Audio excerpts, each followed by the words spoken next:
children.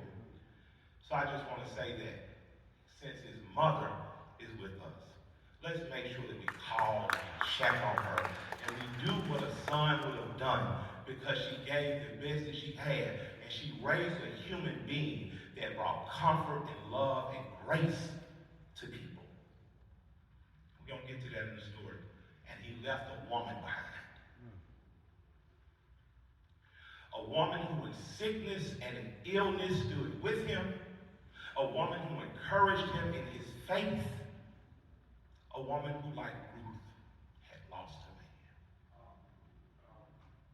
And I think it is important that we let her know that she is loved and accepted and family always, because Nathaniel was a connector. Whether he was the plug on the pounds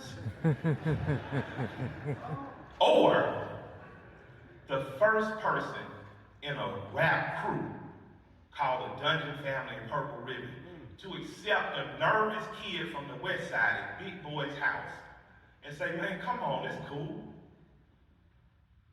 Because when you're from the west side, everything's not always cool. And when you're on the south side, you realize everything ain't always cool. Amongst black men, everything is not always cool. Nate was cool. He was cool when I met him driving an Acura.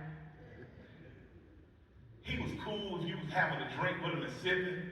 He was cool when we were in a whole other town and country, letting people know that rappers were not just there to pillage your women and take all your shine for the night. No, come drink with us. It's cool. If white people were on the bus, they was cool with Nate.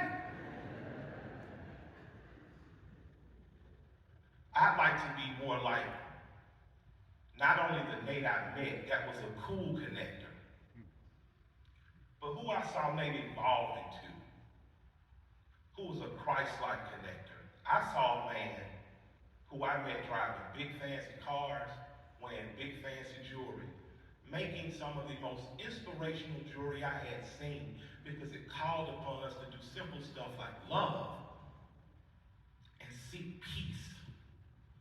And after you get older, even if God has blessed you with an opportunity to live your dream, if chaos is in your life, and disorder, and pain and agony in your life, you will never be at peace. And I saw Nate evolve into someone at peace. I saw him support his friends in dope stories. I saw him show up on Thanksgiving when I now think about how much tired and burdened and pain he may have been in. He showed up and lifted the spirits of others with a peace. So I'll spend the rest of my life seeking peace. I will spend the rest of my life honoring a woman. I will know that as a father, I have left a legacy, and as a son, I have made a heart proud.